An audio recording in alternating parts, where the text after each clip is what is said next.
ونتوكل عليه ونعوذ بالله من شرور أنفسنا ومن سيئات أعمالنا من يهده الله فلا مضل له ومن يضلل فلا هادي له ونشهد أن سيدنا وحبيبنا ومولانا محمدا عبده ورسوله الذي أرسله بالحق بشيرا ونذيرا وداعيا إلى الله بإذنه وسراجا وقمرا منيرا فقد قال الله تعالى في كلامه المجيد والفرقانه الحميد أعوذ بالله من الشيطان الرجيم بسم الله الرحمن الرحيم ولقد آتيناك سبعا من المثاني والقرآن العظيم صدق الله العظيم وصدق رسوله النبي الكريم ونحن على ذلك لمن الشاهدين والشاكرين قالوا سبحانك لا علم لنا إلا ما علمتنا إنك أنت العليم الحكيم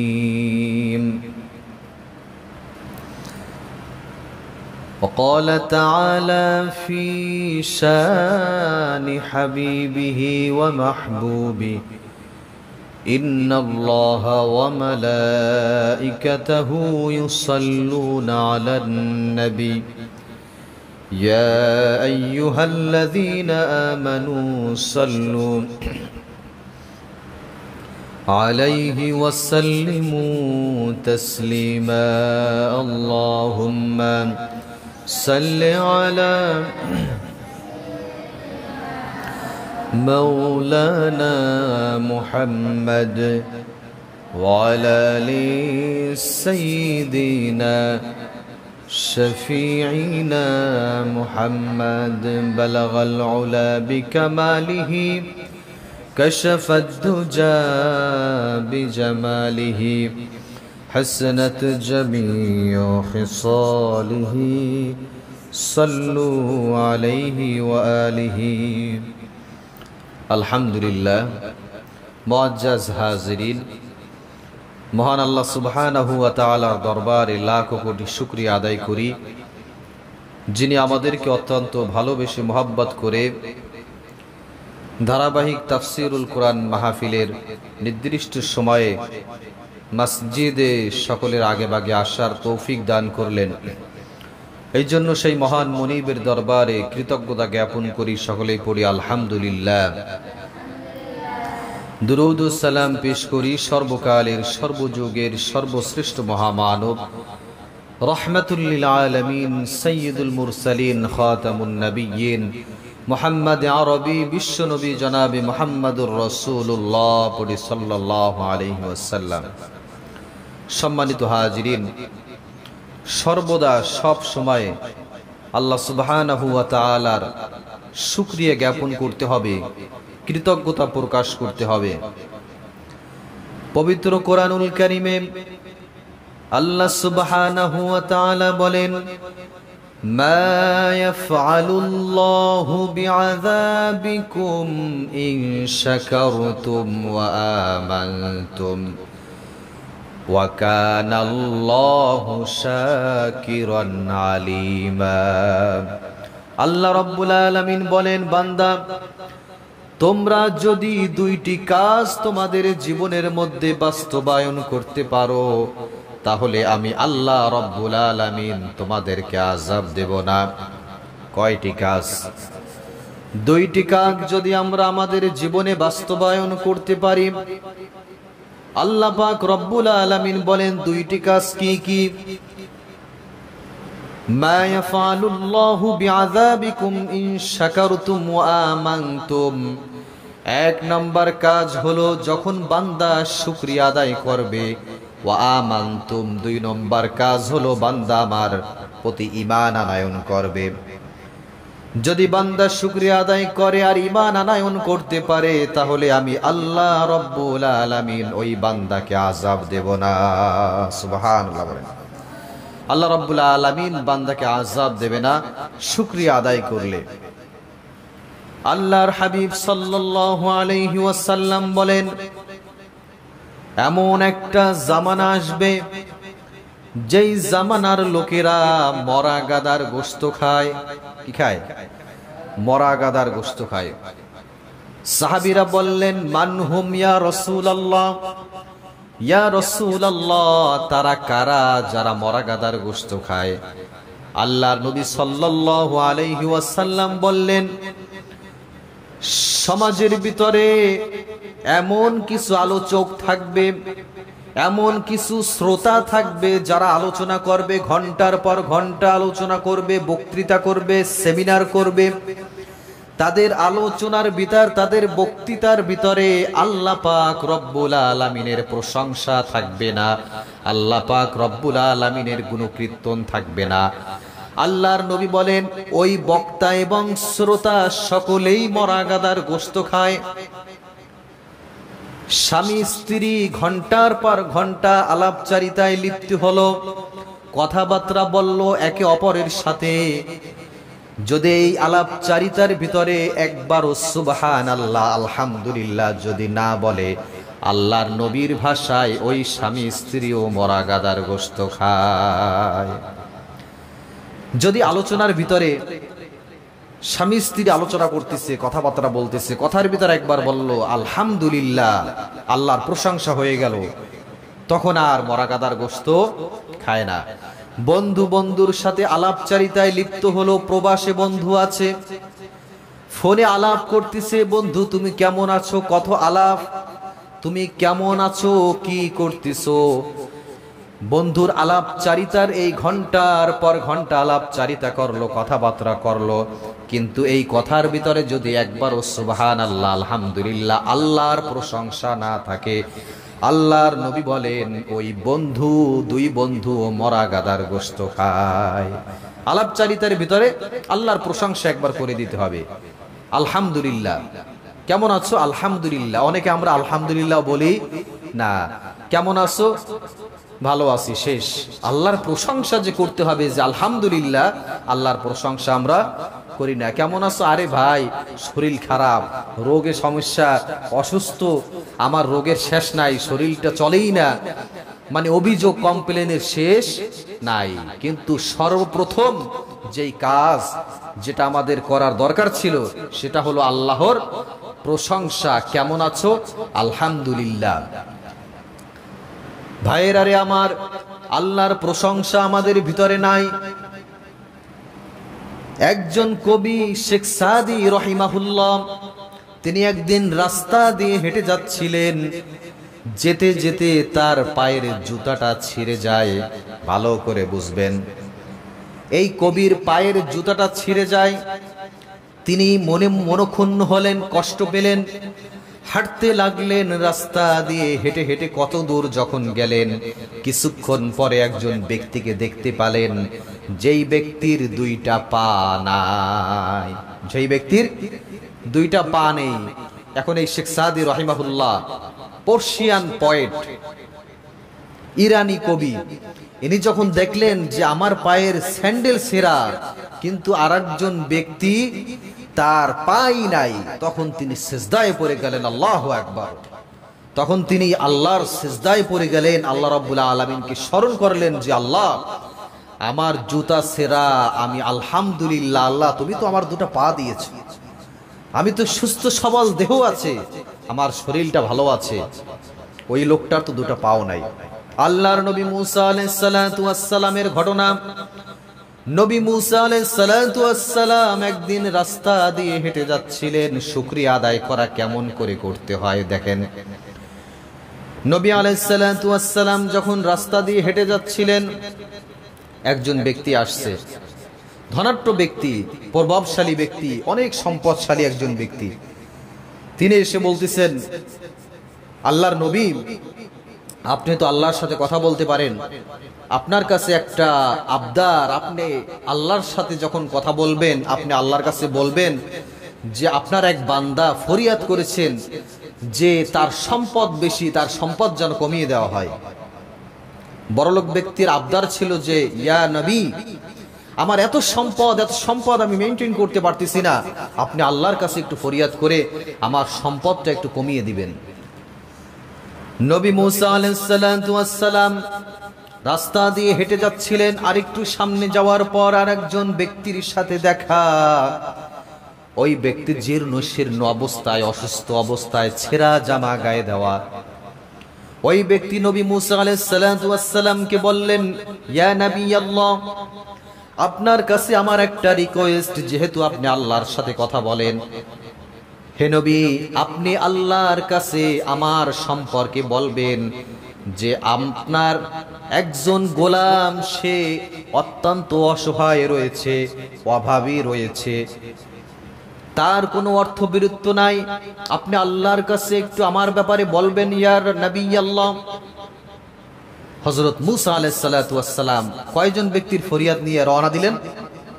দুইজন ব্যক্তি, একজন সম্পদশালী আর একজন অসহায় ব্যক্তি, দুইজন ফরিয়াদ নিয়ে আল্লাহর কাছে ছুটছেন। আল্লাহর নবী মুসা আলাইহিস সালাতু ওয়াস সালাম তুর পাহাড়ে আল্লাহর সাথে কথা বলতেন।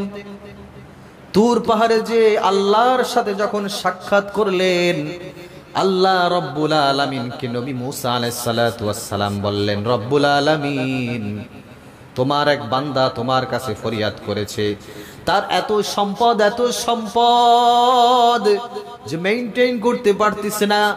রব্বুল আলামিন তিনি চেয়েছেন তার সম্পদ যেন একটু কমিয়ে দেওয়া হয়। কয়জন? একজনের সম্পদ কমিয়ে দেওয়া হয়, এই জন্য আবদার করলেন। দ্বিতীয় জনের ব্যাপারে নবী আলাইহিস সালাতু ওয়াস সালাম বললেন, নবী মুসা আলাইহিস সালাতু ওয়াস সালাম বলেন, রব্বুল আলামিন, আরেকজন ব্যক্তি তিনি আবদার করেছেন, তার কোন সম্পদই নাই, অসহায়, অভাবী, দুস্থ, গরিব, রব্বুল আলামিন তাকে যেন একটি সম্পদ বাড়িয়ে দেওয়া হয়।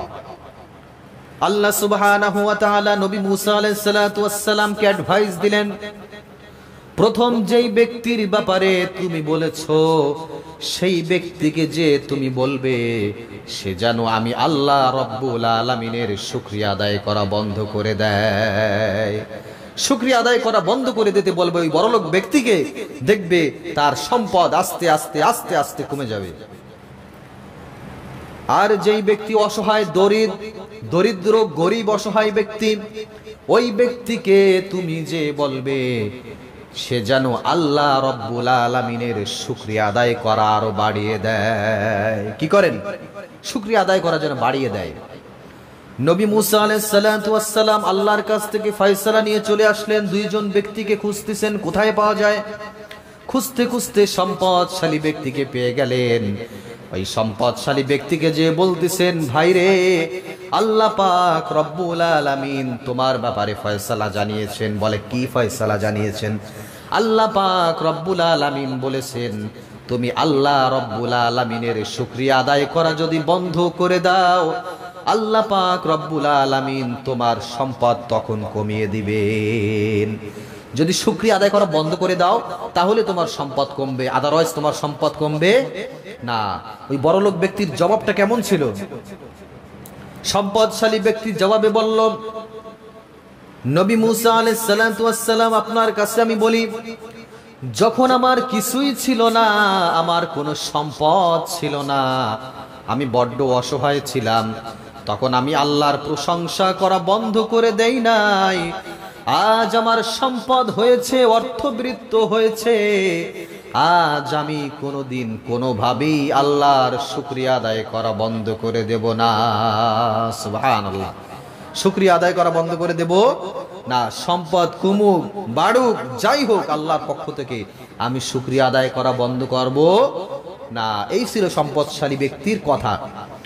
নবী মুসা আলাইহিস সালাম হাঁটতে হাঁটতে আর একটু সামনের দিকে গেলেন, অসহায় ব্যক্তিকে পেয়ে গেলেন। ওই অসহায় ব্যক্তি নবী মুসা আলাইহিস সালামকে বললেন, ভাইরে, আমার জন্য আল্লাহর পক্ষ থেকে কি ফয়সালা নিয়ে এসেছো? নবী মুসা আলাইহিস সালাম বললেন, ভাইরে, আল্লাহ পাক রব্বুল আলামিন তোমার ব্যাপারে বলেছে তুমি অসহায় গরিব জীর্ণ শীর্ণ অবস্থায় আছো, তোমার ব্যাপারে ফয়সালা হলো তুমি আল্লাহর প্রশংসা আরো বাড়িয়ে দাও। সুবহানাল্লাহ। আল্লাহর প্রশংসা কি করতে হবে? বাড়িয়ে দিতে হবে। জীর্ণ শীর্ণ অবস্থায়, পোশাক গায়ে নাই, কিচ্ছু নাই, ঘর বাড়ি নাই, কিচ্ছু নাই, তারপরও তুমি কি করবে? আল্লাহর প্রশংসা বাড়িয়ে দাও। এই অসহায় গোলাম, এই ব্যক্তি তখন জবাবে বলল, আমার কোনো কিছুই নাই, আমি অসহায় গরিব, আমি আল্লাহর প্রশংসা বাড়িয়ে দিতে পারবো না। যখন এই কথা বলল, সঙ্গে সঙ্গে দমকা আবহাওয়া দিয়ে, ঝড় দিয়ে সঙ্গে সঙ্গে তার গায়ে যেই পোশাক আশাক ছিল সেই পোশাক আশাক আল্লাহ রব্বুল আলামিন বাতাস দিয়ে তার গায়ের থেকে বের করে নিয়েছেন। গজব দিয়ে তাকে যা গায়ে যে জীর্ণশীর্ণ যে পোশাকও ছিল সেটাও আল্লাহ রাব্বুল আলামিন দমকা আবহাওয়া বাতাস দিয়ে ঝড় দিয়ে বের করে দিয়েছেন। এরপরে উলঙ্গ অবস্থায় তিনি হাঁটা চলা শুরু করে দিয়েছেন। এই জন্য প্রশংসা করতে হবে কার? আল্লাহ রাব্বুল আলামিনের প্রশংসা বাড়িয়ে বাড়িয়ে করতে হবে। আল্লাহর প্রশংসা যদি করা হয়, আল্লাহ রাব্বুল আলামিন বান্দার উপরে খুশি হয়ে যায়। আল্লাহ সুবহানাহু ওয়া তাআলার প্রশংসা যদি না করা হয়, লাইন শাকারতুম লা আযীদান্নাকুম, বান্দা যদি প্রশংসা করে আল্লাহ রাব্বুল আলামিন বান্দার নিয়ামতকে বাড়িয়ে দেন। সুবহানাল্লাহ বলেন। আর যদি বান্দা ওয়ালাইন কাফারতুম, অস্বীকার করে, তাহলে আল্লাহ রাব্বুল আলামিন ওই বান্দার যেই নিয়ামত ছিল সেই নিয়ামতকেও আল্লাহ রাব্বুল আলামিন ছিনিয়ে নেন। যেমনটা আমরা দেখেছি নবী মুসা আলাইহিস সালামের এই ঘটনার ভিতরে, অসহায় যেই ব্যক্তি তিনি আল্লাহর প্রশংসা করলো না, বরঞ্চ বলল যে আমার কিছুই নাই, আমি কিভাবে আল্লাহর প্রশংসা করব। যখনই এই কথা বলল, আল্লাহ রাব্বুল আলামিন আবহাওয়া বাতাস দিয়ে তার গায়ে যেই পোশাক ছিল সেটাও কেড়ে নিয়ে গেলেন। ঠিক কিনা? প্রিয় হাজিরিন, আমরা সূরাতুল ফাতিহা সম্পর্কে সংক্ষিপ্ত সময়ের ভিতরে আলোচনা শুনব। আপনারা ধৈর্য সহকারে আলোচনা শুনবেন ইনশাআল্লাহ। সূরাতুল ফাতিহা, সূরাতুল ফাতিহা পবিত্র কোরআনুল কারীমের প্রথম নাজিলকৃত পূর্ণাঙ্গ সূরা। কোন সুবহানাল্লাহ। প্রথম নাজিলকৃত সূরা, অনেক সূরাই তো নাজিল হয়েছে, কিন্তু পূর্ণাঙ্গ যেই সূরা নাজিলকৃত সেটা কি? সূরা ফাতিহা। এই সূরার মর্যাদা এত বেশি, এত বেশি, আল্লাহর নবী সাল্লাল্লাহু আলাইহি ওয়াসাল্লাম বলেন যে সূরা ফাতিহার মতো সূরা পবিত্র কোরআনুল কারীমের ভিতরে তো নেই, এবং অন্য অন্য আসমানি কিতাব, তাওরাত, জাবুর, ইনজিল সহ যত আসমানি কিতাব রয়েছে, গ্রন্থ রয়েছে, এই আসমানি কিতাবের ভিতরেও এত দামি সূরা আল্লাহ রাব্বুল আলামিন নাজিল করেন নাই। সুবহানাল্লাহ। এত দামি সূরা, এই দামি সূরাটা সূরাতুল ফাতিহা।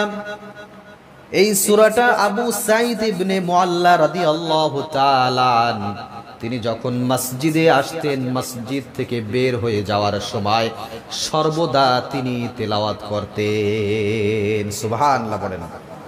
সব সময় মসজিদ থেকে বের হয়ে যাওয়ার পূর্বেই একবার কি করতেন? সূরা ফাতিহা তেলাওয়াত করতেন। এই সূরা ফাতিহার মাহাত্ম্য এত বেশি, one of the greatest holy Quran, পবিত্র কোরআনুল কারীমের সবচেয়ে মর্যাদাপূর্ণ সূরা হলো সূরাতুল ফাতিহা। এই সূরা ফাতিহার মর্যাদা এত বেশি কারণ এই সূরা ছাড়া নামাজ হয় না। আল্লাহর নবী সাল্লাল্লাহু আলাইহি ওয়াসাল্লাম বলেন, লা সালাতা লিমান লাম ইয়াকরা বিফাতিহাতিল কিতাব। সূরা ফাতিহা ছাড়া নামাজ হবে না। সূরা ফাতিহা ছাড়া নামাজ হবে না। এই জন্য এই সূরার মর্যাদা কম না বেশি? বেশি। সূরা ফাতিহার অনেকগুলা উপনাম রয়েছে। অনেকগুলো নাম রয়েছে, তার ভিতরে অন্যতম একটা নাম হলো উম্মুল কুরআন। কি নাম? উম্মুল কুরআন। উম্মুল কুরআন হলো কোরআনের মা। ভাইরা রে আমার, মা যেমন করে সন্তান জন্ম দেয় সূরাতুল ফাতিহার মাধ্যমে, এই একটা সূরার মাধ্যমে পবিত্র কোরআনুল কারীমের পুরা 30 পারা বর্ণনা দেওয়া হয়েছে। সুবহানাল্লাহ। তাফসীর ইকরাম, মুফাসসিরিন ইকরামগণ বর্ণনা করেন যে সূরা ফাতিহা এমন একটি সূরা, পবিত্র কোরআনুল কারীমের পুরো 30 পারায় যে আলোচনা করা হয়েছে, এই পুরো 30 পারার আলোচনা আল্লাহ সুবহানাহু ওয়া তাআলা সূরা ফাতিহার ভিতরে প্যাকেট করে দিয়েছেন। সুবহানাল্লাহ বলেন। তো উম্মুল কুরআন, কোরআনের মা, কেন্দ্রবিন্দু, চুম্বকাংশ সূরা ফাতিহা।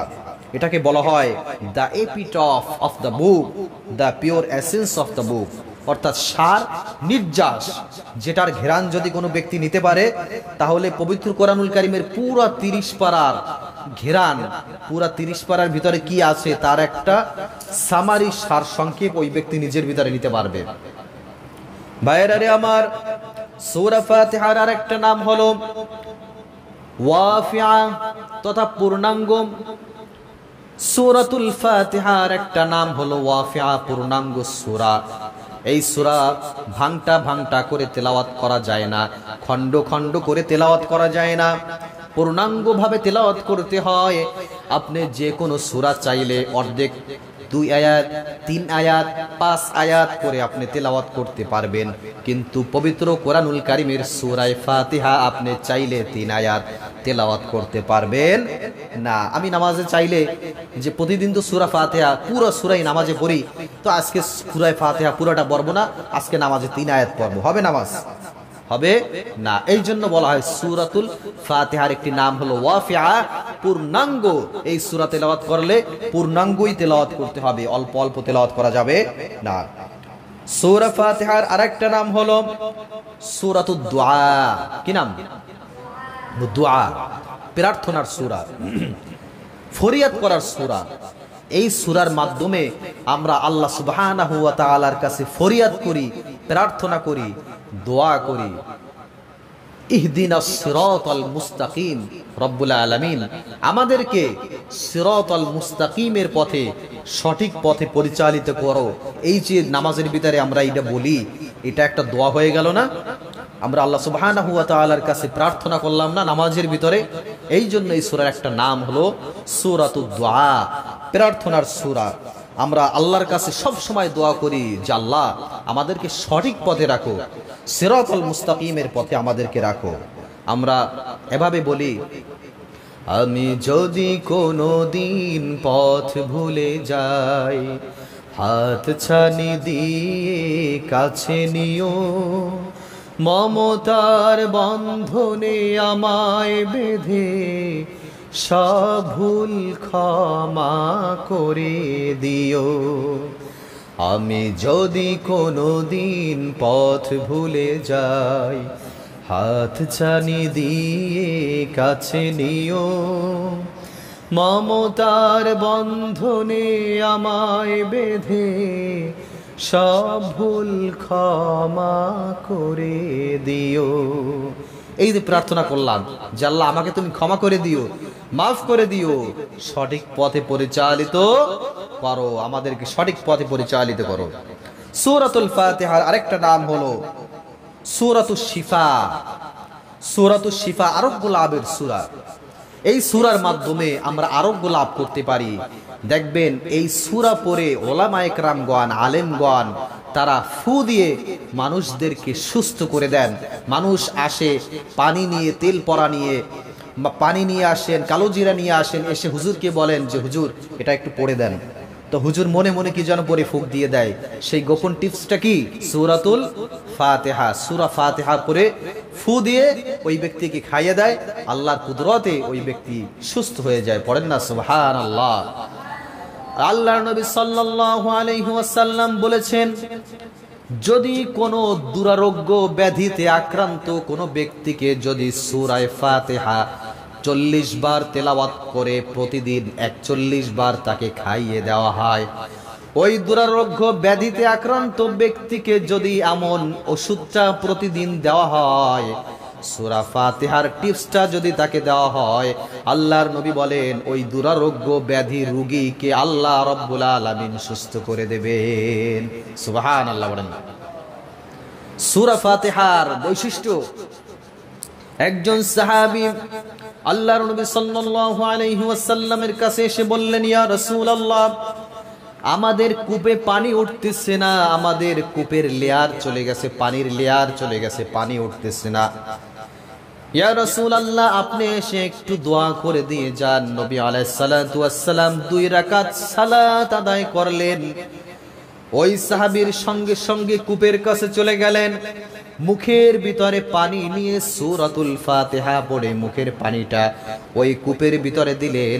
যেই কূপের ভিতরে পানির লেয়ার খুঁজে পাওয়া যায় না, সেই পানির লেয়ার সঙ্গে সঙ্গে জব জব করে পানি ওঠা শুরু করে দিয়েছে।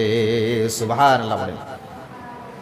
আরেকটা হাদিসের ভিতরে আরেকজন সাহাবী নবী আলাইহিস সালাতু ওয়াস সালামের কাছে এসে বললেন, ইয়া রাসূলুল্লাহ, আমাদের কূপের পানি বড্ড লবণাক্ত হয়ে গেছে, ইয়া রাসূলুল্লাহ, আপনি এসে একটু দোয়া করে দিয়ে যান। আল্লাহর নবী সাল্লাল্লাহু আলাইহি ওয়াসাল্লাম 2 রাকাত সালাত আদায় করলেন। ওই সাহাবীর সঙ্গে সঙ্গে কূপের কাছে চলে গেলেন, মুখের ভিতরে পানি নিয়ে সূরাতুল ফাতিহা পড়ে মুখের পানিটা ওই কূপের ভিতরে দিলেন। যেই কূপের পানি এমন লবণাত্মক মুখে নেওয়া যায় না, সেই লবণাত্মক কূপের পানি সঙ্গে সঙ্গে মিষ্টি পানি হয়ে গেছে। সুবহানাল্লাহ বলেন। এই সুন্দর ফুল সুন্দর ফল, মিঠা নদীর পানি, খোদা তোমার মেহেরবানি। এই সুন্দর ফুল সুন্দর ফল, মিঠা নদীর পানি, খোদা তোমার মেহেরবানি। একটু কমাই দেন। তুমি দিলে, তুমি কতই দিলে রতন, ভাই বেরাদার পুত্র স্বজন, খোদা পেলে অন্ন যোগাও, মানে চাই না মানি, খোদা তোমার মেহেরবানি। সুবহানাল্লাহ বলেন। আরেকটু দেন, হালকা একটু, আগের যেমন চলতেছিল ওইভাবে থাকবে আর কি। তো আল্লাহ সুবহানাহু ওয়া তাআলা মিষ্টি পানির ব্যবস্থা তখন করে দিলেন। সুবহানাল্লাহ। সূরা ফাতিহার একটি নাম হলো সাবউল মাতানি, নিত্য পঠিত 7 বাক্য। আল্লাহ সুবহানাহু ওয়া তাআলা তার হাবিবকে লক্ষ্য করে আয়াত নাজিল করে জানিয়ে দিলেন, وَلَقَدْ آتَيْنَاكَ سَبْعًا مِنَ الْمَثَانِي وَالْقُرْآنَ الْعَظِيمِ। হে নবী, আমি আপনার উপরে নিত্য পঠিত 7টি বাক্য নাজিল করে দিয়েছি। সুবহানাল্লাহ বলেন। যে আপনার উপরে নিত্য পঠিত 7 বাক্য, অর্থাৎ সূরা ফাতিহার 7টি আয়াত, এটা বারংবার দৈনন্দিন বারবার আপনি তেলাওয়াত করবেন, তারপরও আপনার খারাপ লাগবে না। একজন ব্যক্তির বয়স 40, 50, 60 বছর হয়ে গেছে, এই মুসল্লি তার জীবনে একবার দুইবার নয়, কত হাজারবার যে সূরা ফাতিহা পড়ছে তার কোনো হিসাব নাই। এরপরও তিনি বলবে না যে প্রতিদিন সূরা ফাতিহা দিয়ে নামাজ পড়ি, আজকে সূরা ফাতিহা না অন্য একটা সূরা দিয়ে নামাজ পড়বো, এরকম বলবে নাকি? কারণ কি, এই নিত্য পঠিত সূরা, এটা পড়লে মানুষের খারাপ লাগে না। আমি যদি একটা অন্য কোন ছড়া, কবিতা, গান আপনি যদি প্রতিদিন অন্তত 4-5 বার করে শোনেন, একদিন শুনবেন, পরের দিন আর ভালো লাগবে না। কিন্তু সূরা ফাতিহার মাহাত্ম্য এত চমৎকার, এত সুবিন্যস্ত, কি গঠনমূলক, প্রতিদিন আমি তিলাওয়াত করি, তারপরও আমাদের খারাপ লাগে না। এটা আল্লাহর মাহাত্ম্য। ভাইরা রে আমার, সূরা ফাতিহার বৈশিষ্ট্য, সূরা ফাতিহার বৈশিষ্ট্যটা কেমন?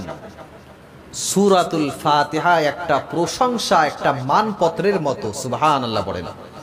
সূরাতুল ফাতিহা কিভাবে মানপত্র?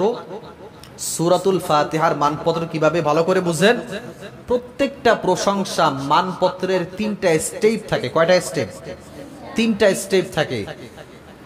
এমপি সাহেব বাগেরহাটে এসেছে, তাকে আমরা মানপত্র দেব। মানপত্র কিভাবে দেব? প্রথম স্টেপ, প্রথমে থাকবে প্রশংসা। কি থাকবে? প্রশংসা থাকবে যে এমপি মহোদয়, আপনার নাম, আপনার বাবা খুব ভালো মানুষ ছিল, আপনি খুব ভালো মানুষ, তার কিছু প্রশংসা প্রথমে করতে হবে।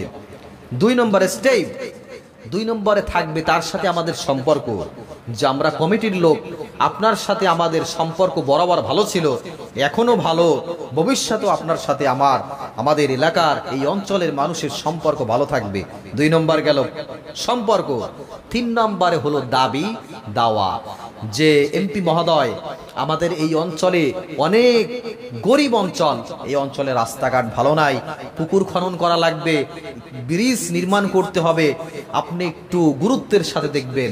3 নম্বরে যে আমরা দাবি দেওয়া করলাম, এই 3টা স্টেপ মানপত্রের। ঠিক সূরাতুল ফাতিহার ভিতরে একটা মানপত্র আমরা আল্লাহ রাব্বুল আলামিনকে আমরা দিই। সুবহানাল্লাহ বলেন। আল্লাহ রাব্বুল আলামিনকে আমরা মানপত্র দিই।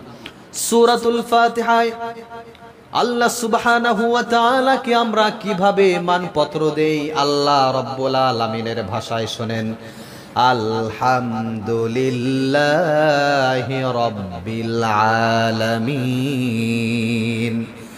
সকল প্রশংসা সেই রবের জন্য যিনি মহান স্রষ্টা, প্রতিপালক, গোটা কুল কায়নাতের মালিক।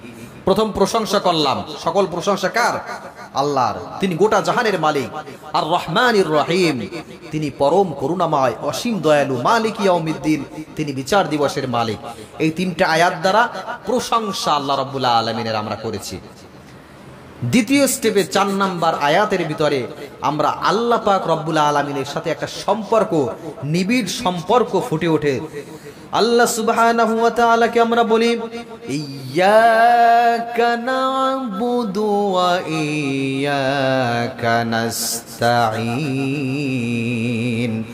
রব্বুল আলামিন, আমরা কেবল মাত্র তোমারই ইবাদত করি এবং তোমারই সাহায্য কামনা করি। সুবহানাল্লাহ বলেন।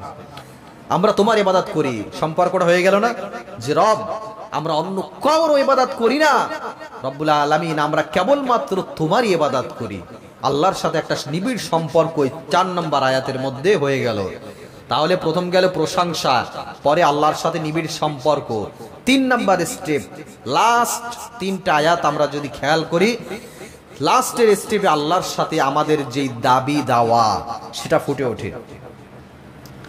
5 নম্বর আয়াতের ভিতরে আমরা বলি, ইহদিনাস সিরাতাল মুস্তাকিম।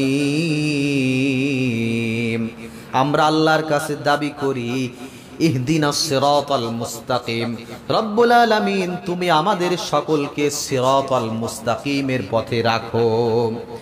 সিরাতাল্লাযীনা আন'আমতা আলাইহিম, ওই পথে আমাদেরকে পরিচালিত করো যেই পথের মধ্যে তোমার নিয়ামত প্রাপ্ত বান্দাগণ রয়েছে।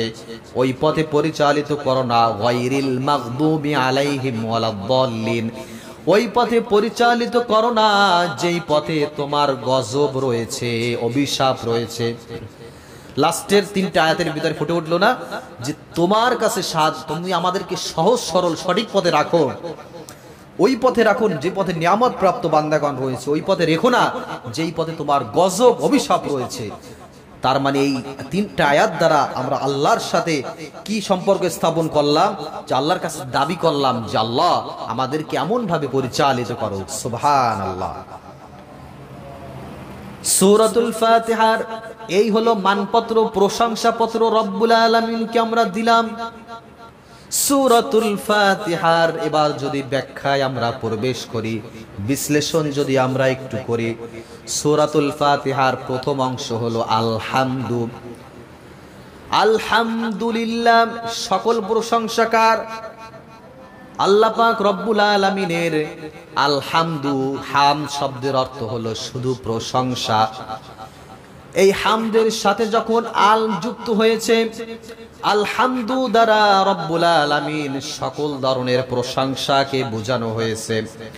মুফাসসিরিন ইকরামগণ বর্ণনা করেন, আলহামদু দ্বারা রব্বুল আলামিনের যত ধরনের প্রশংসা হতে পারে, অনাদিকাল থেকে শুরু করে অনন্তকাল পর্যন্ত যত ধরনের প্রশংসা হতে পারে, সব ধরনের প্রশংসা কেবলমাত্র একমাত্র আল্লাহ রব্বুল আলামিনের জন্য। সুবহানাল্লাহ। সব প্রশংসা কেবলমাত্র একমাত্র আল্লাহ পাক রব্বুল আলামিনের জন্য। আল্লাহ সুবহানাহু ওয়া তাআলার প্রশংসা সব চাইতে যিনি বেশি করেছেন তিনি হলো আমার প্রিয় রাসূল মুহাম্মাদুর রাসূলুল্লাহ সাল্লাল্লাহু আলাইহি ওয়াসাল্লাম। তিনি নিজেও ছিলেন প্রশংসিত। নবী আলাইহিস সালাতু ওয়াস সালামের একটি নাম হলো আহমদ, যার অর্থ হলো প্রশংসা যিনি করেন। আরেকটি নাম হলো আহমদ, যিনি সবচাইতে বেশি প্রশংসা করেন। একটা নাম হলো মুহাম্মদ, যিনি প্রশংসিত, আর একটা নাম হলো আহমদ, যিনি সবচাইতে বেশি প্রশংসা করেন। আল্লাহর নবী সাল্লাল্লাহু আলাইহি ওয়াসাল্লাম এই দুনিয়ার জীবনে আল্লাহ রব্বুল আলামিনের সবচাইতে বেশি প্রশংসা করেছেন। শুধু তাই নয় ভাইরা রে আমার, কিয়ামতের ময়দানে কঠিন মুসিবতের সময় যখন সবাই ছোটাছুটি করবে, দৌড়াদৌড়ি করতে থাকবে, নবী আলাইহিস সালাতু ওয়াস সালাম তখনও আল্লাহ পাক রব্বুল আলামিনের প্রশংসায় ব্যস্ত হয়ে যাবেন। আল্লাহর নবী সাল্লাল্লাহু আলাইহি ওয়াসাল্লাম তিনি হাতে একটা প্রশংসার পতাকা তুলবেন, যেই প্রশংসার পতাকায় লেখা থাকবে লিওয়াহুল হামদ।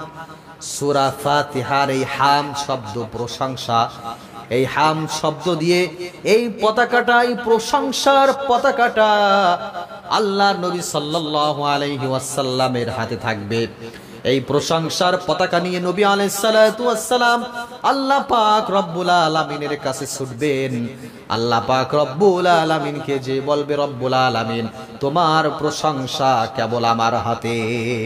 সুবহানাল্লাহ বলেন, আপনার প্রশংসা রব্বুল আলামিন আমার হাতে। আজকের দিনেও রব্বুল আলামিন আমি আপনার প্রশংসা করি। সুবহানাল্লাহ বলেন। প্রশংসা সর্বপ্রথম সবটুকু প্রশংসা হবে কার? আল্লাহ রাব্বুল আলামিনের প্রশংসা হবে। এরপরে প্রশংসা হবে নবী আলাইহিস সালাতু ওয়াস সালামের প্রশংসা। এরপরে প্রশংসা করা যায় ভালো মানুষের প্রশংসা করা যায়। কিরকম ভালো মানুষ? একজন ব্যক্তি একটা ভালো কাজ করতেছে, নামাজ পড়তেছে, কোরআন পড়তেছে, এটা ভালো কাজ না? নিঃসন্দেহে ভালো কাজ। আমি তার কাছে গিয়ে বললাম, ভাই আপনি তো খুব চমৎকার কোরআন তেলাওয়াত করেন, আপনি যদি আরেকটু চেষ্টা করেন আপনি আরেকটু বেশি কোরআন তেলাওয়াত করতে পারবেন।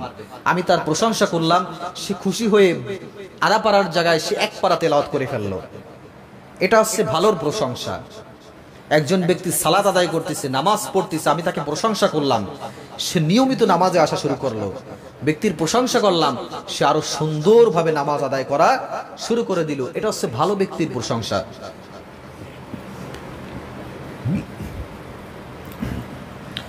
ভাইরা রে আমার, আল্লাহর নবী সাল্লাল্লাহু আলাইহি ওয়াসাল্লাম তিনি একদিন সাহাবীদের প্রশংসা করতেছিলেন। নবী আলাইহিস সালাতু ওয়াস সালাম একটা মাজলিস কায়েম করলেন। সেই মাজলিসের ভিতরে হাসতি হাসতি সাহাবীরা, বড় বড় সাহাবীরা নবী আলাইহিস সালাতু ওয়াস সালামের সামনে দিয়ে বসা ছিলেন। আল্লাহর নবী সাল্লাল্লাহু আলাইহি ওয়াসাল্লাম বললেন, তোমাদের মধ্যে এমন একজন ব্যক্তি জান্নাতে যাবে যেই ব্যক্তির জন্য জান্নাতের সবগুলো দরজা খুলে দেওয়া হবে। সুবহানাল্লাহ বলেন। ওই ব্যক্তির জন্য জান্নাতের সব দরজাগুলো খুলে দেওয়া হবে। ওই ব্যক্তির জান্নাতের দরজায় হুরেরা তাকে আহ্বান করবে, কংগ্রাচুলেশন জানাবে। তারা দাঁড়িয়ে দাঁড়িয়ে আহ্বান করতে থাকবে, আসো জান্নাতের ভিতরে আসো। কতই না মজার ব্যাপার। নবী আলাইহিস সালাতু ওয়াস সালাম বলার পরে সাহাবীরা লালায়িত হলেন। সাহাবীরা মনে মনে চিন্তা করতেছিলেন হযরতে আবু বকর, হযরতে ওমর, হযরতে আলী রাদিয়াল্লাহু তাআলা এই সাহাবীদের ভিতর সবাই চিন্তা করতেছিলেন যে নবী আলাইহিস সালাতু ওয়াস সালাম মনে হয় আমার নামটা বলবেন। আল্লাহর নবী সাল্লাল্লাহু আলাইহি ওয়াসাল্লাম বললেন হযরতে আবু বকর রাদিয়াল্লাহু তাআলা আনহুর কথা। আল্লাহর নবী বলেন সর্বপ্রথম যেই ব্যক্তি জান্নাতে হুরেরা তাকে আহ্বান করবে তাদের ভিতরে একজন থাকবে অন্যতম হযরতে আবু বকর। সুবহানাল্লাহ বলেন। আল্লাহর নবী সাল্লাল্লাহু আলাইহি ওয়াসাল্লাম বললেন তোমাদের ভিতরে আরো একজন ব্যক্তি এইভাবে জান্নাতি হবে যেই ব্যক্তিকে জান্নাতের সব দরজা থেকে হুরেরা আহ্বান করবে, কংগ্রাচুলেশন জানাবে। তখন হযরত ওসমান, হযরত আলী তারাও চিন্তা করলেন নবীজি মনে হয় আমাদের নাম বলবে। হযরত ওসমান রাদিয়াল্লাহু তাআলা তিনিও চিন্তা করলেন আমার নাম মনে হয় নবীজি বলবেন। হযরতে ওমর রাদিয়াল্লাহু তাআলা তিনিও চিন্তা করলেন নবী মনে হয় আমার নাম বলবেন। নবী আলাইহিস সালাতু ওয়াস সালাম এরপরে বললেন যে এরপরে যিনি জান্নাতের ভিতরে যাবেন তিনি হলো হযরতে আলী। সুবহানাল্লাহ। এভাবে অনেকজন সাহাবীর নাম হাদিসের ভিতরে আসছে যাদেরকে নবী আলাইহিস সালাতু ওয়াস সালাম প্রশংসা করেছেন, যারা দুনিয়ায় ভালো নেক আমল করেছে তোমরা জান্নাতে যাবে, তোমাদের জন্য জান্নাতের দরজাগুলো খুলে দেওয়া হবে, হুরেরা তা তোমাদেরকে আহ্বান করবে। সুবহানাল্লাহ। সে ভালো প্রশংসা। নবী আলাইহিস সালাতু ওয়াস সালাম ভালো ব্যক্তি, ভালো সাহাবীদের প্রশংসা করেছেন।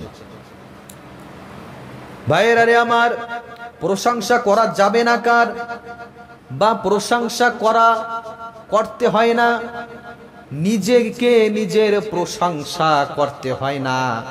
কোন ব্যক্তি ভালো আর কোন ব্যক্তি খারাপ এটা জানেন কে?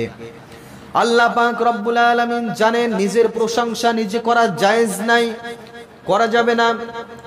আল্লাহ সুবহানাহু ওয়া তাআলা পবিত্র কোরআনুল কারীমে সূরাতুন নাজমের ভিতরে জানিয়েছেন ফালা তুযাক্কু আনফুসাকুম হুয়া আ'লামু বিমানিত্তাকা। তোমরা নিজেরা নিজেদেরকে এত পবিত্র মনে করো না, এত প্রশংসা করো না। তোমাদের মধ্যে কে মুত্তাকি আমি আল্লাহ রব্বুল আলামিন ভালো জানি। কে জানেন? আল্লাহ পাক রব্বুল আলামিন সবচাইতে ভালো জানেন। এই জন্য নিজের প্রশংসা নিজে করা যাবে না। হযরত আবু বকর রাদিয়াল্লাহু তাআলা আবু বকর রাদিয়াল্লাহু তাআলা একটা হাদিস বর্ণনা করেন। তিনি বলেন যে নবী আলাইহিস সালাতু ওয়াস সালামের পাশে একজন সাহাবী বসে অন্য একজন সাহাবীর প্রশংসা করতেছিলেন নবী আলাইহিস সালাতু ওয়াস সালামের কাছে। আল্লাহর নবী সাল্লাল্লাহু আলাইহি ওয়াসাল্লাম রাগান্বিত হলেন। প্রশংসার ধরনটা হয়তোবা একটু বেশি হয়ে গিয়েছে। নবী আলাইহিস সালাতু ওয়াস সালাম বললেন ওয়াইহাক, থামো থামো থামো। ওয়াইহাক কাতাতা উনুকা সাহিবিক, তুমি কি তোমার ভাইয়ের গলা কেটে ফেলতে চাও? তুমি এভাবে কেন প্রশংসা করতেছো? তুমি কি তোমার ভাইকে মারতে চাও? তুমি কি তোমার ভাইয়ের গলা কেটে ফেলতে চাও? তার মানে প্রশংসা মানুষের এত বেশি করা যাবে না। নবী আলাইহিস সালাতু ওয়াস সালাম এখানে ধমক দেওয়া আকারে নিষেধ করে দিলেন যে এভাবে তোমরা প্রশংসা করো না, তাতে ওই ভাইয়ের ক্ষতি হবে। সুতরাং নিজের প্রশংসা নিজে করা যাবে না। অন্যের প্রশংসাও যদি আমরা করি তাহলেও সেটা লিমিটের ভিতরে, অতিরিক্ত প্রশংসা মানুষের করা যাবে না। ভাইয়েরা রে আমার, আল্লাহর নবী সাল্লাল্লাহু আলাইহি ওয়াসাল্লাম বলেছেন ফাসিকের প্রশংসা করা যাবে না। আল্লাহর নবী বলেন ইদা মুদিহাল ফাসিক গাদাবার রাব্বাহু তাআলা ওয়াহতাজ্জালাহুল আরশ। যখন কোন ফাসিকের প্রশংসা করা হয় আল্লাহ পাক রব্বুল আলামিন রাগান্বিত হয়। আল্লাহ সুবহানাহু ওয়া তাআলা যখন রাগান্বিত হয় তখন আল্লাহ রব্বুল আলামিনের আরশ থরথর করে কাঁপতে শুরু করে দেয়। মুসলমান ভাইয়েরা রে আমার, এই জন্য বুঝতে হবে ফাসিক, মুনাফিক, বেঈমান, আফান, কাফির, রাজিম এই সকল মুনাফিক টাইপের ব্যক্তির প্রশংসা করা যাবে না। খারাপ ব্যক্তির প্রশংসা করা যাবে না। ভালো ব্যক্তির প্রশংসা করলে আল্লাহ খুশি হন, খারাপ ব্যক্তির প্রশংসা করলে আল্লাহ তো রাগান্বিত হনই, আর আল্লাহর আরশ থরথর করে কাঁপতে শুরু করে দেয়। ভালো ব্যক্তির প্রশংসা করা যায়। আল্লাহ সুবহানাহু ওয়া তাআলার প্রশংসা আমরা আলোচনা করতেছিলাম। আল্লাহ সুবহানাহু ওয়া তাআলার প্রশংসা সবচাইতে কে বেশি করেছেন? নবী আলাইহিস সালাতু ওয়াস সালাম সবচাইতে বেশি প্রশংসা করেছেন। এরপরে করেছেন সাহাবীরা।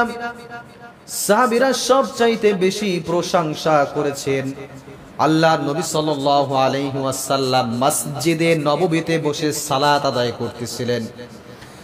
নবী যখন রুকুতে গেলেন, রুকু থেকে যখন দাঁড়ালেন, সকল সাহাবীরা বললেন রব্বানা লাকাল হামদ। একজন সাহাবী বললেন রব্বানা লাকাল হামদ হামদান কাসীরান তাইয়িবান মুবারাকান ফি। আল্লাহর নবী সাল্লাল্লাহু আলাইহি ওয়াসাল্লাম নামাজ শেষ করে সাহাবীদের দিকে ঘুরে বসলেন।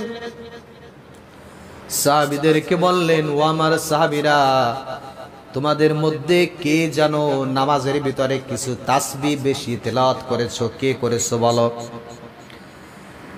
সাহাবীরা ভয় পেয়ে গেলেন। নবী আলাইহিস সালাতু ওয়াস সালাম কেন জিজ্ঞেস করতেছেন? কোনো অন্যায় করলাম নাকি? আল্লাহর নবী সাল্লাল্লাহু আলাইহি ওয়াসাল্লাম বললেন, তোমরা কোনো অন্যায় করো নাই। যেই তাসবিহগুলা তোমরা যে পড়েছো সে ভালো করেছো, খারাপ কিছু করো নাই। একজন সাহাবী দাঁড়িয়ে গেলেন, ইয়া রাসূলুল্লাহ, আমি তাসবিহগুলো বানিয়ে বানিয়ে বলেছি। আল্লাহ পাক রব্বুল আলামিনের প্রশংসা কম কম করলে আমার ভালো লাগে না ইয়া রাসূলুল্লাহ। এই জন্য আমি বানিয়ে হামদান কাসীরান তাইয়িবান মুবারাকান ফি এটা বাড়িয়ে বলেছি। আল্লাহর নবী সাল্লাল্লাহু আলাইহি ওয়াসাল্লাম সাহাবীদেরকে লক্ষ্য করে বললেন, ও আমার সাহাবীরা, তোমরা তো জানো না, তোমাদের মধ্যে এই সাহাবী তুমি যখন এই তাসবিহগুলো বেশি বেশি পড়তেছিলে, আমি দেখতে পাচ্ছিলাম বেদউনা সালাতুনা মালাইকা, 30-এর বেশি ফেরেশতা তোমার এই তাসবিহগুলোর সওয়াব আল্লাহর কাছে নিয়ে যাওয়ার জন্য প্রতিযোগিতা শুরু করে দিয়েছে। সুবহানাল্লাহ। তোমার এই তাসবিহগুলো এত সওয়াব হচ্ছিল, আসমানের ফেরেশতারা প্রতিযোগিতা করতেছে কে কত দ্রুত সওয়াব আল্লাহর কাছে পৌঁছানো যায়। সুবহানাল্লাহ বলেন। আমরা আল্লাহর প্রশংসা শুনতেছি, আল্লাহর প্রশংসা কিভাবে করা যায়। সাহাবীরা এমনই ভাবে আল্লাহর প্রশংসা করেছেন। আল্লাহ সুবহানাহু ওয়া তাআলার প্রশংসা পবিত্র কোরআনুল কারীমে আল্লাহ পাক রব্বুল আলামিন তিনি চমৎকার একটা উপমা দিয়েছে। এই কথাটা বলেই আমি শেষ করে দিব। আমরা সকলে একটু মনোযোগী হই। আল্লাহ সুবহানাহু ওয়া তাআলা পবিত্র কোরআনুল কারীমে তিনি চমৎকার একটা উপমা দিয়েছেন, উদাহরণ পেশ করেছেন যে আমার প্রশংসা তোমরা কিভাবে আদায় করবে, আমার প্রশংসা কেমন। আল্লাহ সুবহানাহু ওয়া তাআলা উপমা দিয়েছেন, পৃথিবীর সমস্ত গাছগুলো যদি কলম হয়ে যায়, কি হয়ে যায়? কলম হয়ে যায়। সমুদ্রের সকল সমুদ্রের পানিগুলো যদি কালি হয়ে যায়, গাছ নামক কলম দিয়ে যদি আল্লাহর প্রশংসা লেখা হয়, গাছ নামক কলম, গাছ যদি কলম হয়ে যায়, আর সাগরের পানিগুলো যদি কালি হয়ে যায়, গাছ নামক কলম দ্বারা, পানি নামক কালি দ্বারা যদি আল্লাহর প্রশংসা লেখা শুরু করে দেওয়া হয়, লিখতে লিখতে তামাম দুনিয়ার সমস্ত গাছগুলো শুকিয়ে যাবে, গাছগুলো শেষ হয়ে যাবে, তামাম দুনিয়ার সমস্ত পানিগুলো শুকিয়ে যাবে। এরপরও আল্লাহ রব্বুল আলামিনের প্রশংসা লেখা শেষ হবে না। সুবহানাল্লাহ বলেন। দুনিয়ার ভিতরে কি পরিমাণ পানি আছে আমি আপনাদেরকে একটু ধারণা দেই। সারা দুনিয়ার ভিতরে 70 ভাগ, 100 ভাগের ভিতরে 70 ভাগ হলো পানি, জল, আর 30 ভাগের কম হলো স্থল, যেখানে আমরা বসবাস করি। কি পরিমাণে পানি এই দুনিয়ার ভিতরে মজুদ করা আছে। সবচাইতে বড় মহাসাগর হলো প্রশান্ত মহাসাগর। এই মহাসাগরের ভিতরে সবচাইতে গভীরতম জায়গার নাম হলো মারিয়ানা ট্রেঞ্চ। এই মারিয়ানা ট্রেঞ্চের গভীরতা হলো 36,000 ফিট। আর পৃথিবীর সবচাইতে উঁচু পাহাড় মাউন্ট এভারেস্ট, যার উচ্চতা হলো 29,035 ফিট। এখন এখানে একটা বোঝার বিষয় হলো যে সবচাইতে উঁচু পাহাড় যেটা, সেই উঁচু পাহাড়টা সবচাইতে গভীর সমুদ্র মহাসাগরের ভিতরে নিয়ে যদি স্থাপন করা হয়, ছেড়ে দেওয়া হয়, মুহূর্তের ভিতরে এই পাহাড়টা তলিয়ে যাবে। এরপর উপরে ফাঁকা থাকবে প্রায় 7,000 ফিট। সুবহানাল্লাহ। আল্লাহ সুবহানাহু ওয়া তাআলার কি কুদরত, কত পানি তিনি মজুদ করে রেখেছেন। পৃথিবীর ভিতরে দ্বিতীয় মহাসাগর হলো আটলান্টিক মহাসাগর। আটলান্টিক মহাসাগরের সবচাইতে গভীরতম জায়গার নাম হলো পোর্টো। কি নাম? পোর্টো। এই পোর্টোর গভীরতা হলো প্রায় 32,000 ফিট। সেই ক্ষেত্রেও যদি এই মহাসাগরের ভিতরে সবচাইতে বড় যে পাহাড়টা, এই পাহাড়টা নিয়ে যদি এই দ্বিতীয় মহাসাগরের ভিতর ফেলা হয়, ওই পাহাড়টা মুহূর্তের ভিতরে তলিয়ে যাবে। এরপর উপরে পানি থাকবে আরো 3 থেকে 4,000 ফিট। সুবহানাল্লাহ বলেন। আল্লাহ সুবহানাহু ওয়া তাআলা কি পরিমাণ পানি মজুদ করে রেখেছেন। এই হচ্ছে পানির উপমা দিলাম। পৃথিবীতে দুনিয়াতে কি পরিমাণ পানি রয়েছে ভাইয়েরা রে আমার। এরপরে যদি আমরা গাছের উপমা দিই, পৃথিবীতে কি পরিমাণ গাছ আছে তা দেখার জন্য আমরা চোখ দিয়ে যদি চারপাশে একটু তাকাই, তাহলেই বুঝতে পারি কি পরিমাণ গাছ রয়েছে। অ্যামাজন বন, সেখানে কি পরিমাণ গাছ আপনি কল্পনাও করতে পারবেন না। আর যদি আমাদের সুন্দরবন কাছেই রয়েছে, সুন্দরবনের ভিতরে যদি একবার ঢোকা হয়, কি পরিমাণ গাছ আছে আমরা দেখতে দেখতে শেষ হয়ে যাব, কোনো কুল কিনারা খুঁজে পাবো না। এইটা উপমা আল্লাহ সুবহানাহু ওয়া তাআলা পবিত্র কোরআনুল কারীমের ভিতরে দিয়েছেন। আল্লাহ সুবহানাহু ওয়া তাআলা বলেন, ওয়ালাউ আন্নামা ফিল আরদি মিন শাজারাতিন আকলাম, পৃথিবীর সমস্ত গাছগুলো যদি কলম হয়ে যায়, ওয়ালাউ আন্নামা ফিল আরদি মিন শাজারাতিন আকলাম ওয়াল বাহরু ইয়ামুদ্দুহু মিন বাদিহি সাবাতু আবহুরিম মা নাফিদাত কালিমাতুল্লাহ, সমুদ্রের পানি, সমুদ্রের সাগরের পানিগুলো যদি কালি হয়ে যায় এবং এই সমুদ্রের সাথে আরো 7 সমুদ্র যদি যোগ করা হয়, এই সমুদ্রের পানিগুলো যদি কালি হয়ে যায়, এই কালি দ্বারা যদি আল্লাহর প্রশংসা লেখা শুরু করে দেওয়া হয়, লিখতে লিখতে তামাম দুনিয়ার সমস্ত সমুদ্রগুলো শুকিয়ে যাবে আর গাছগুলো শেষ হয়ে যাবে। এরপরও আল্লাহর প্রশংসা লেখা শেষ হবে না। সুবহানাল্লাহ বলেন। আল্লাহর প্রশংসা এরপরও লেখা শেষ হবে না। আমরা দুনিয়াতে যতদিন বেঁচে থাকব, সারা জীবন যদি সিজদায় পড়েও যদি আল্লাহর প্রশংসা করি, আল্লাহর প্রশংসা শেষ হবে না। আল্লাহর প্রশংসা আমার শরীরের বিন্দু মাত্র রক্ত থাকা পর্যন্ত সর্বদা আল্লাহর প্রশংসা করতে হবে। হযরত আইয়ুব আলাইহিস সালাতু ওয়াস সালাম তিনি কেমন প্রশংসা করেছিলেন। হযরত আইয়ুব আলাইহিস সালাতু ওয়াস সালাম তিনি অসুস্থ হয়ে বিছানায় পড়ে গেছেন, সমস্ত শরীরের ভিতরে পোকা ধরে গেছে, শরীরটা পচে পচে গন্ধ বেরিয়ে গেছে। তাকে তার রাজ্য স্থল থেকে তাকে বের করে দিয়েছে, তাকে বন জঙ্গলে পাঠিয়ে দিয়েছে, সেখানে তিনি বসবাস করতেছে অনেক কষ্টে। তারপরও আল্লাহর প্রশংসা ছাড়েন না, সেখানে বসে আল্লাহর প্রশংসা করতেছে, জিকির করতেছে, লা ইলাহা ইল্লাল্লাহ। সবাই বলি লা ইলাহা ইল্লাল্লাহ। সবাই সবাই লা ইলাহা ইল্লাল্লাহ, লা ইলাহা ইল্লাল্লাহ মুহাম্মাদুর রাসূলুল্লাহ। হযরত আইয়ুব আলাইহিস সালাতু ওয়াস সালাম আল্লাহর প্রশংসা করতেছিলেন, করতে করতে সমস্ত শরীর পচে গিয়েছে। হযরত আইয়ুব আলাইহিস সালাতু ওয়াস সালামের জিহ্বা এবার পচন ধরা শুরু করে দিয়েছে। যখন হযরত আইয়ুব আলাইহিস সালাতু ওয়াস সালামের জিহ্বায় যখন পচন ধরা শুরু করে দিয়েছে, পোকা বসা শুরু করে দিয়েছে, তখন আল্লাহ পাক রব্বুল আলামিনকে ডাক দিয়ে বলতেছেন, রব্বুল আলামিন আমার শরীরে পচন ধরেছে, হাতে পচন ধরেছে, পায়ে পচন ধরেছে, আমার সমস্ত শরীরে পচন ধরেছে আল্লাহ, তারপরও আমি তোমাকে একবারও বলি নাই আল্লাহ তুমি আমাকে সুস্থ করে দাও। রব্বুল আলামিন এখন তো আমার জিহ্বায় পচন ধরেছে আল্লাহ, এই জিহ্বা দ্বারা আমি আমার রব তোমার প্রশংসা করি, তোমার জিকির করি আল্লাহ।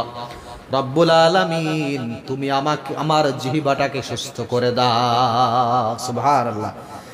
যখন এই দোয়া হযরত আইয়ুব আলাইহিস সালাতু ওয়াস সালাম আল্লাহ পাক রব্বুল আলামিনের কাছে দোয়া করলেন, আল্লাহ পাক রব্বুল আলামিন হযরত আইয়ুব আলাইহিস সালাতু ওয়াস সালামের উপরে খুশি হয়ে হযরত আইয়ুব আলাইহিস সালাতু ওয়াস সালামকে পরিপূর্ণ সুস্থতা দান করে দিলেন। সুবহানাল্লাহ।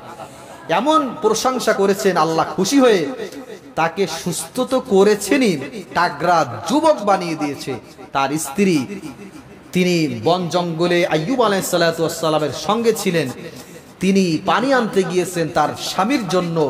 তার স্বামী অসুস্থ, কাতরাচ্ছে, জিহ্বায় পোকা ধরেছে, তিনি পানি আনতে গিয়েছেন, পানি এনে দেখতেছেন তার স্বামী এখানে নাই। দেখতেছে একজন যুবক বসা, সুন্দর চেহারার অধিকারী, শরীর স্বাস্থ্য ভালো, কোনো পোকা তো দূরের কথা, সুন্দর চমৎকার চেহারা, বসে আছে। এখন তার স্ত্রী তার কাছে এসে মুখ ঢেকে এসে বলতেছে যে আমার স্বামী হযরত আইয়ুব আলাইহিস সালাতু ওয়াস সালাম, তাকে আমি এখানে রেখে গেছি, আপনি কি দেখেছেন তিনি কোথায় গেছে? এখন স্বামী স্ত্রীর সাথে মজা করতেছে যে আমি তো তোমার স্বামী, যেহেতু চিনতে পারে নাই, পরিচয় দিচ্ছে না প্রথমে। এখন স্ত্রী বলতেছে আপনি আমার সাথে মজা করেন না, আমার স্বামী অসুস্থ, আমি তাকে অসুস্থ অবস্থায় এখানে রেখে গিয়েছি, সে কোথায় গেছে যদি আপনি আমাকে একটু বলতেন। হযরত আইয়ুব আলাইহিস সালাতু ওয়াস সালাম বলতেছেন আমি আপনার স্বামী, আমি আপনার প্রাণের স্বামী হযরত আইয়ুব আলাইহিস সালাতু ওয়াস সালাম। তারপরে যখন তিনি পরিচয় দিলেন, তারপরে তার স্ত্রী তাকে চিনতে পারলেন, সিজদায় পড়ে সঙ্গে সঙ্গে আল্লাহ পাক রব্বুল আলামিনের প্রশংসা, তার স্ত্রী রহিমা খাতুন তিনিও তার প্রশংসা করলেন। সুবহানাল্লাহ। এর জন্য আল্লাহর প্রশংসা কম না বেশি? আল্লাহর প্রশংসা সব সময় বেশি বেশি করে করতে হবে। আমরা যতটুকু আলোচনা শুনলাম, আল্লাহ সুবহানাহু ওয়া তাআলা আমাদের সকলকে বোঝার এবং আমল করার তৌফিক দান করুক।